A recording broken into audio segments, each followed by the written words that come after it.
Bonjour et bienvenue dans Europe Hebdo. Comme chaque semaine, nous sommes ici au Parlement européen à Bruxelles.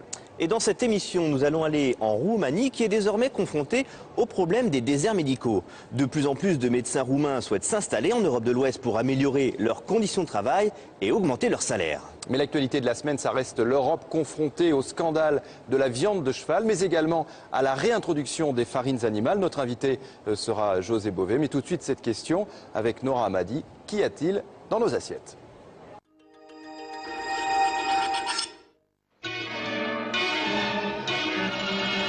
Ils ne mouraient pas tous, mais tous étaient frappés. Les pays d'abord, Royaume-Uni, Italie, France, Espagne, Suède, Irlande, Finlande.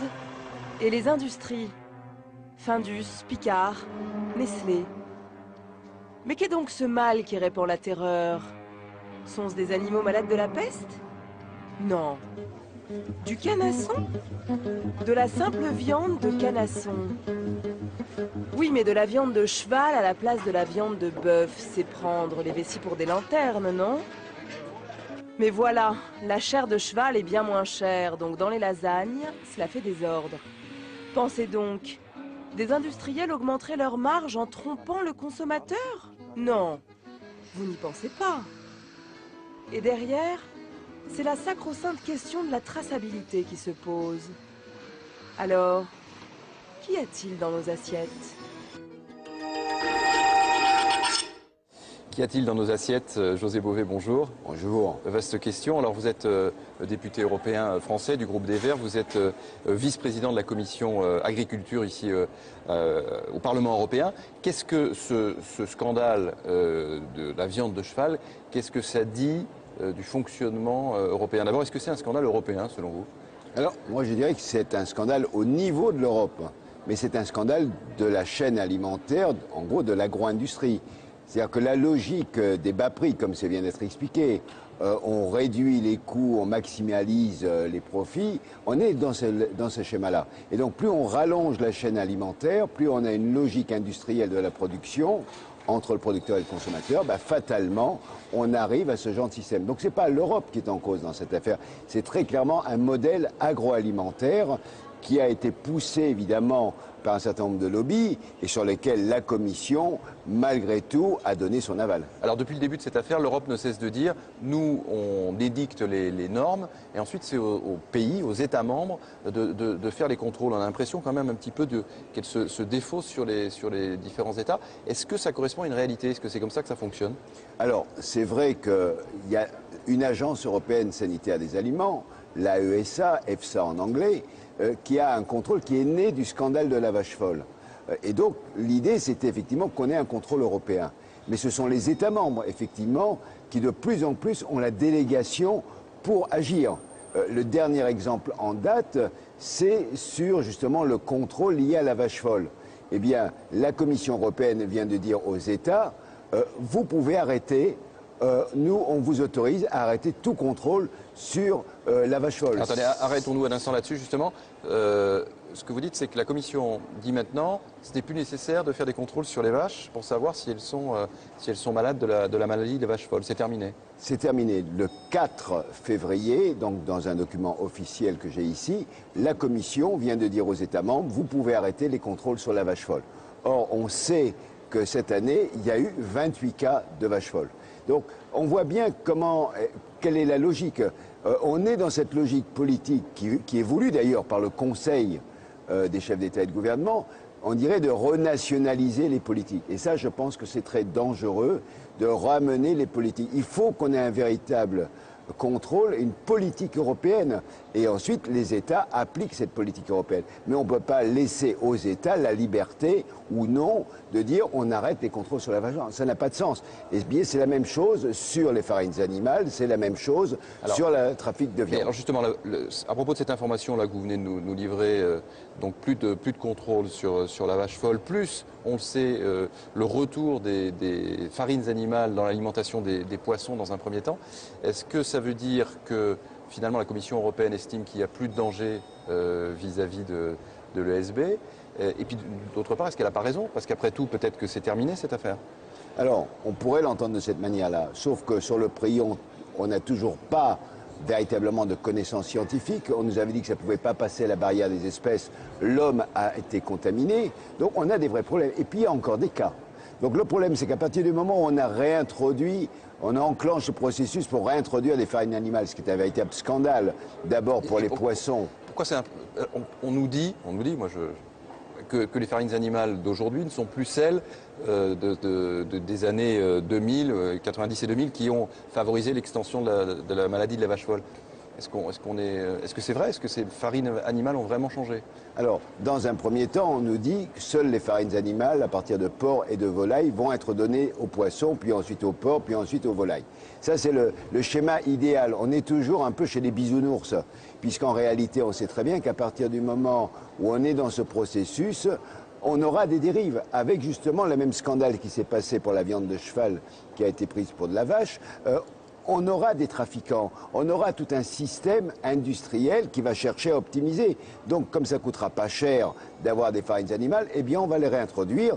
Et d'ici 1, 2, 5 ans, j'en sais rien, on aura un nouveau scandale de farines animales, de bovins. On dira, mais on l'avait pas prévu, c'est pas ce qui était dans les textes. Sauf qu'à partir du moment où on ouvre la porte de Pandore, eh bien, on se retrouve à nouveau dans un scandale. Alors, je vais faire à mon tour le bisounours. Pourquoi la Commission européenne laisse-t-elle faire ça? Pourquoi est-ce qu'elle autorise le retour des farines animales? Pourquoi il n'y a plus de contrôle sur la maladie de la vache folle? Qu'est-ce qu'il y a derrière? Pour moi, c'est très clair. On a une logique de lobbying très puissant aujourd'hui de l'agroalimentaire industriel.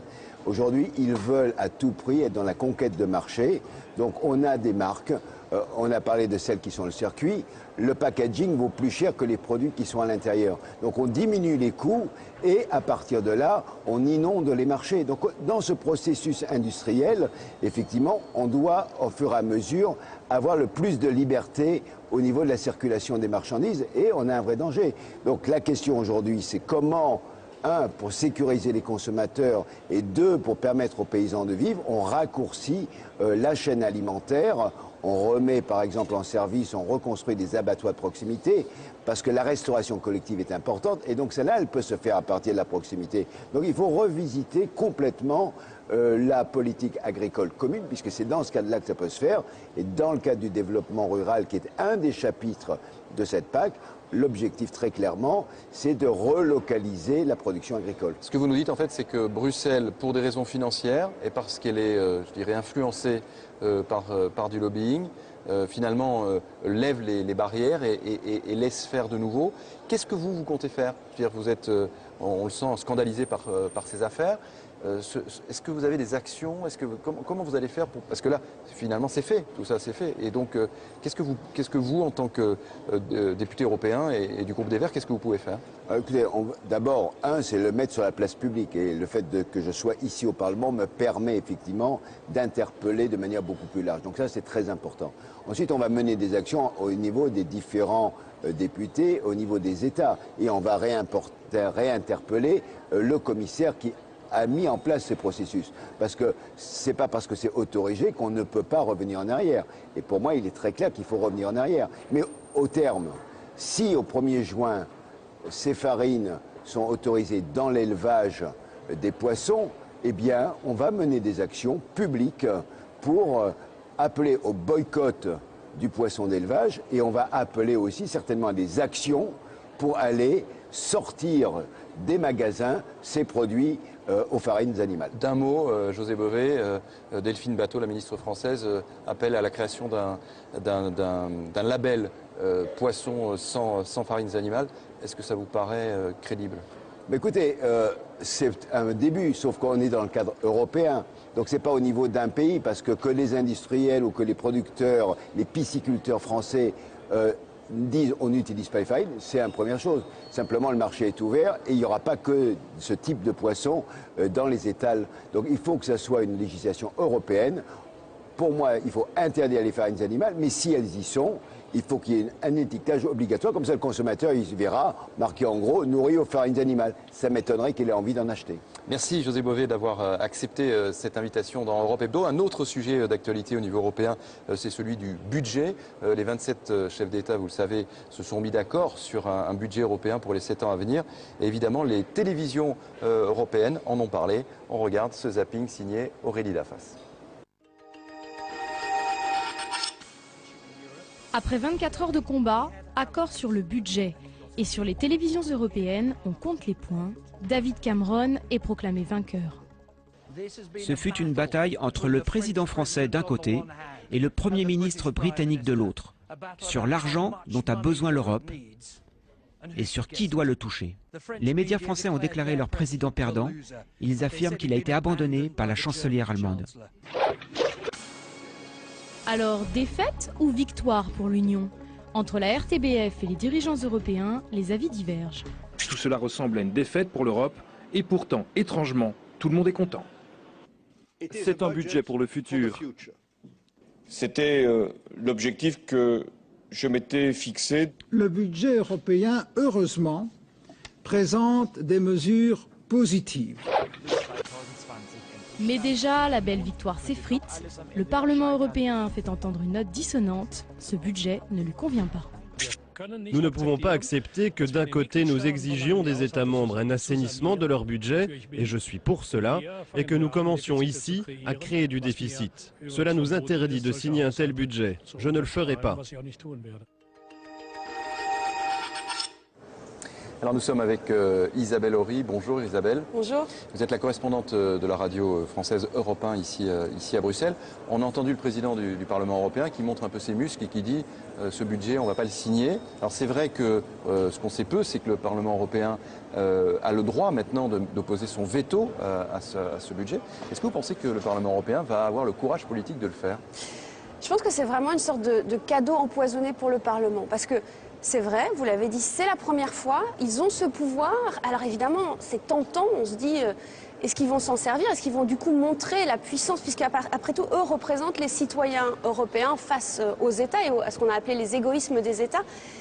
Et en même temps, ce Parlement européen, il est composé de délégations nationales. Alors si on prend la France par exemple, eh bien, il y a une délégation socialiste. Alors qu'est-ce qu'elle va faire? Le Parti socialiste européen a dit qu'il ne fallait pas voter ce budget. Et la délégation socialiste, est-ce qu'elle va faire comme François Hollande? Ils sont coincés. Votre pronostic, c'est quoi? Moi, je pense qu'ils vont négocier jusqu'en juillet, qu'ils vont obtenir quelques concessions, qui seront peut-être un peu techniques à comprendre d'ailleurs pour les spectateurs, mais qui vont leur permettre de s'en sortir en disant, voilà, on a obtenu ça, par exemple, on a obtenu qu'on re-regarde le budget dans 2 ans. Et là, à mon avis, je pense qu'ils vont voter ce budget. Donc pas de veto du Parlement européen? J'y crois pas. Sur le fond, ce budget, est-ce qu'il vous semble être un budget en régression, comme beaucoup de médias l'ont dit? Je pense que sur le coup, c'est ce qu'on a dit de manière forte, parce qu'effectivement, le budget il est plus bas que ce qu'on pensait. Je pense que c'est compliqué finalement de le savoir, parce qu'on ne sait pas très bien ce qui va se passer sur les 7 ans. Il y a eu beaucoup de débats un peu techniques, il y a des choses qui ont été introduites qui permettent finalement pas de savoir avec précision ce qui va se passer. Il y a plus d'argent dans les budgets recherche, innovation quand même qu'avant. Il y en a moins sur la PAC, par exemple, qu'avant. Donc, à la fin, en volume global, c'est moins que ce que les Européens avaient espéré. Et en même temps, il est mieux réparti. Donc, finalement, à la fin, c'est une demi-déception. Beaucoup de détracteurs de cet accord qui a été signé ici à Bruxelles par les 27 chefs d'État disent que le budget européen, en fait, c'est un budget de l'Europe du passé. Par exemple, c'est la politique agricole commune, etc. Et ça ne correspond pas aux besoins de l'Europe du futur. Est-ce que vous partagez cette opinion? Je trouve que c'est un budget des égoïsmes nationaux. Je trouve que c'est un budget où on additionne tous les intérêts des différents pays. Alors par exemple, effectivement, les Français se sont arc-boutés sur la PAC pour maintenir à peu près les volumes des crédits, alors qu'ils auraient dû accepter qu'on baisse pour pouvoir plus financer la croissance. Donc, effectivement, de ce point de vue-là, c'est un budget du passé, mais quand même, cette fois-ci, il y a plus pour la croissance qu'il y avait dans les budgets précédents. Donc finalement, ce n'est pas si négatif que ce qui a été dit au moment de cet accord ici à Bruxelles?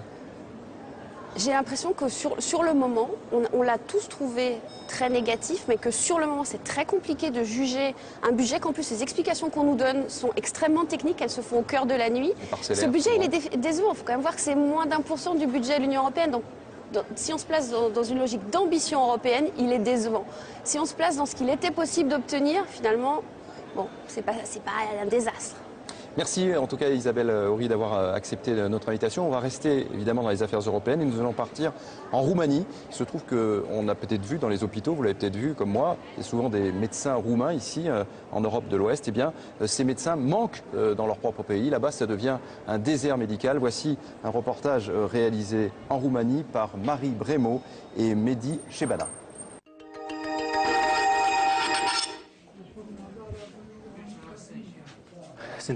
Vous accompagnez monsieur? Il a un problème au poumon. Je veux qu'il aille en pneumologie.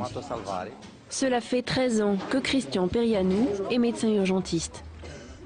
Il exerce dans le plus important hôpital public de Iași, deuxième ville de Roumanie. L'hôpital Saint-Spiridon tourne tant bien que mal. Il faudrait 25% de médecins en plus pour sortir du sous-effectif chronique. Il y a beaucoup de boulot. C'est difficile de dire combien d'heures on travaille par jour, car on travaille beaucoup aussi sur notre temps libre pour gagner un peu plus. Mais bon, par rapport à un Roumain lambda, c'est vrai que notre niveau de vie est meilleur, mais on doit se former, lire, apprendre des autres, tout en assumant notre rôle de parent, avoir une vie, quoi. Dites-moi quand ça vous fait mal. Ici et là. Respirez profondément. Avec son travail, l'enseignement et des extras, Cristian arrive à gagner 1 000 € par mois. Un salaire peu élevé pour un métier difficile qui requiert 10 ans d'études. Il lui arrive d'envisager de partir en Belgique ou ailleurs. Son profil est très recherché. Récemment, j'ai reçu des offres de la part de plusieurs agences de recrutement. Des agences de recrutement qui sont très agressives. Elles recherchent du personnel qualifié pour travailler à l'ouest de l'Europe.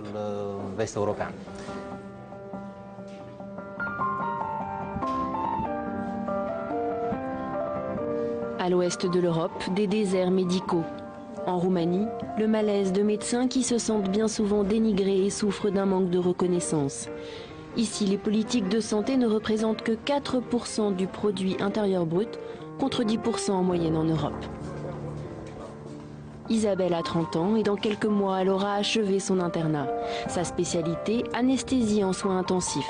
Elle l'exercera sans doute, pour un temps tout du moins, ailleurs.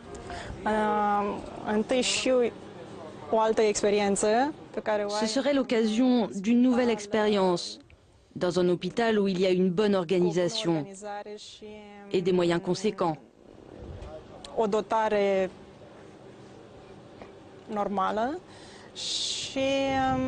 Et bien sûr, il y a l'argent.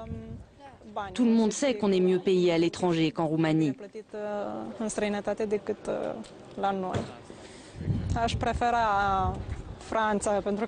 Je choisirais bien la France, car je parle la langue. Et puis, j'ai beaucoup de collègues qui y sont déjà et qui ont des expériences réussies là-bas.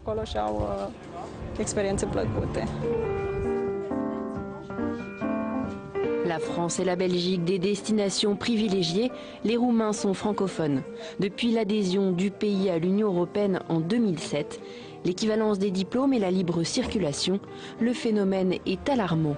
En 5 ans, 14 000 médecins ont quitté la Roumanie, alors que sur la même période, seuls 12 000 achevaient leur internat.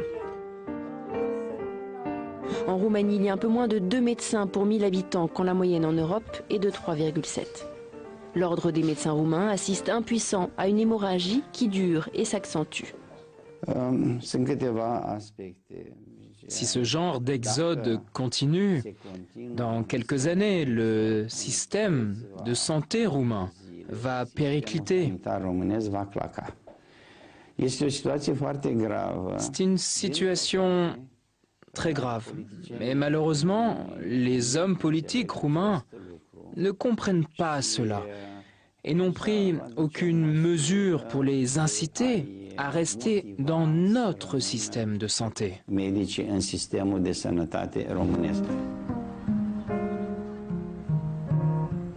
À la faculté de médecine de Iași, l'heure est aux examens pour ces étudiants en première année. D'ordonatsetsa, je vous prie d'aller là-bas. Pas encore docteur et pourtant un quart d'entre eux a déjà le regard tourné vers l'ouest. Qui pense parmi vous qu'il travaillera à l'étranger? Levez la main ceux pour qui c'est le cas.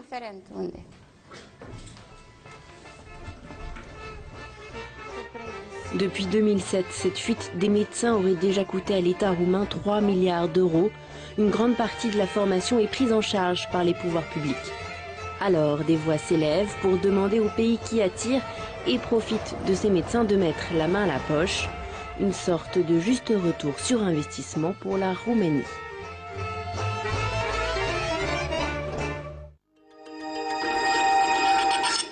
Voilà pour ce reportage en Roumanie, signé Marie Brémaud et Mehdi Chebana. Retour à Bruxelles, nous a rejoint sur ce plateau Philippe Boulan. Bonjour. Bonjour. Alors vous êtes député PPE, vous êtes également médecin et surtout spécialiste des déserts médicaux.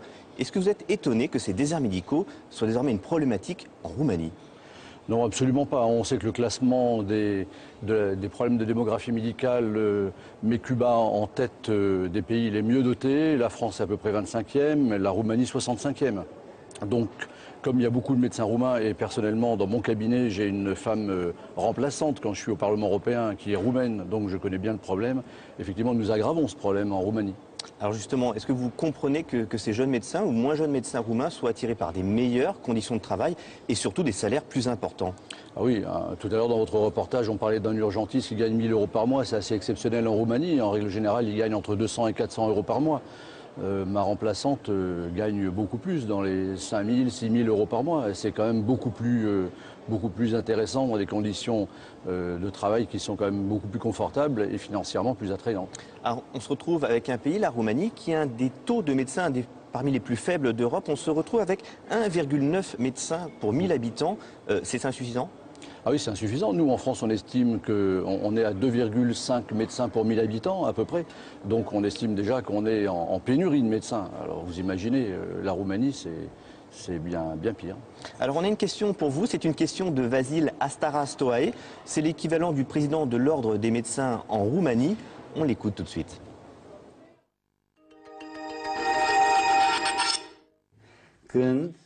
Quand existera-t-il un mécanisme qui va éliminer les inégalités entre les systèmes de santé des différents États membres ? Alors voilà, qu'est-ce que vous répondez à cette question ? À quand une harmonisation ? L'harmonisation, c'est très difficile en Europe. En règle générale, sur tout domaine confondu, il faut plutôt parler de convergence et l'harmonisation, c'est parfois un gros mot, un peu ici. Mais je pense qu'il faut essayer de mettre sur pied des systèmes qui permettent d'équilibrer, voilà, c'est peut-être le terme à retenir, d'équilibrer les problèmes de démographie médicale en Europe. Et moi, j'avais préconisé il y a 1 an ou 2 ans, dans le cadre de la campagne présidentielle, que l'on mette vraiment le focus et les projecteurs sur des solutions qui pourraient permettre de résoudre les problèmes de démographie médicale. Et j'avais avancé une proposition qui, normalement, la résolvait en moins de 3 ans, basée sur la télémédecine. Et cette télémédecine, elle peut s'appliquer à l'ensemble des territoires européens. Donc, en maintenant les populations médicales dans les territoires. Mais là, concrètement, qu'est-ce qu'on fait? C'est un pillage des médecins roumains. La Roumanie est en train de perdre tous ses médecins. À court terme, qu'est-ce qu'on peut faire pour régler ce problème? Alors, individuellement, c'est très difficile parce que quand un médecin roumain, et c'est mon vécu en tout cas, vient vous solliciter, veut travailler, parle la langue, est compétent, a le droit légalement de venir s'installer en France, comment refuser? Voilà. Maintenant, la problématique des Roumains, elle est différente. Il faut que l'État roumain assume aussi le bas coût des salaires des médecins roumains. Donc il y a des décisions politiques à prendre en Roumanie et des décisions politiques à prendre en Europe. Alors ils viennent pas seulement en France, hein, on l'a entendu, ils viennent également en Belgique, ils viennent également en Angleterre ou en Allemagne. C'est un problème typique de l'Europe de l'Ouest aujourd'hui? Oui, parce que je pense que les rémunérations sont plus attractives en Europe de l'Ouest qu'en Europe de l'Est, évidemment. 3 à 4 fois supérieures, oui. Voilà, donc évidemment, rien que ça, déjà, ça pose le problème.